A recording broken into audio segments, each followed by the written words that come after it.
కన్యాకుమారి ఖమ్మం పాత బస్టాండ్ ఏరియాలో గల నెహ్రూ నగర్ ఆంధ్రజ్యోతి హాస్పిటల్ ఎదురుగా గత 6 సంవత్సరాల నుంచి రాయి వెలికితీత పనులు మరియు సైజ్ రాళ్ల విక్రయం జరుగుతుంది. దీని చుట్టూ హాస్పిటల్స్ మరియు ఇళ్లు ఉన్నాయి. రాత్రి బ్లాస్టింగ్ మరియు ప్రొక్లైన్లతో పనులు, పగలు వాటిని సైజ్ రాళ్లుగా కట్ చేసి అమ్మడం జరుగుతుంది.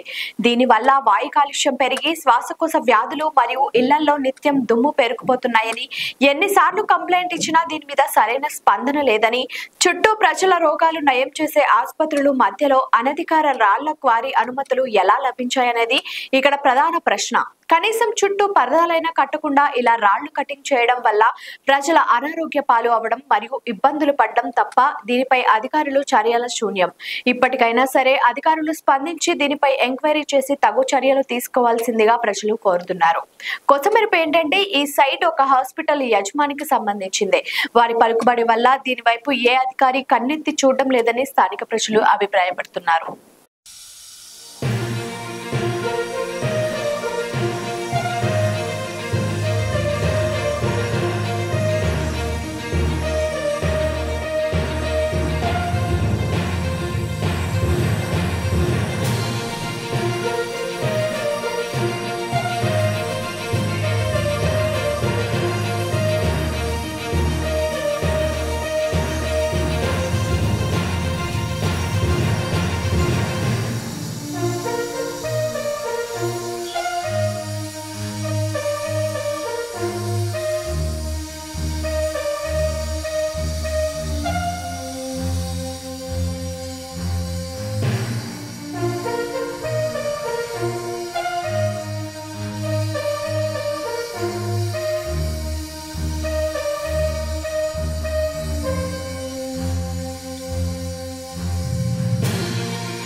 లైక్ చేయండి, షేర్ చేయండి, సబ్స్క్రైబ్ చేయండి. మరిన్ని వీడియోల కోసం బెల్ సింబల్ పై క్లిక్ చేయండి.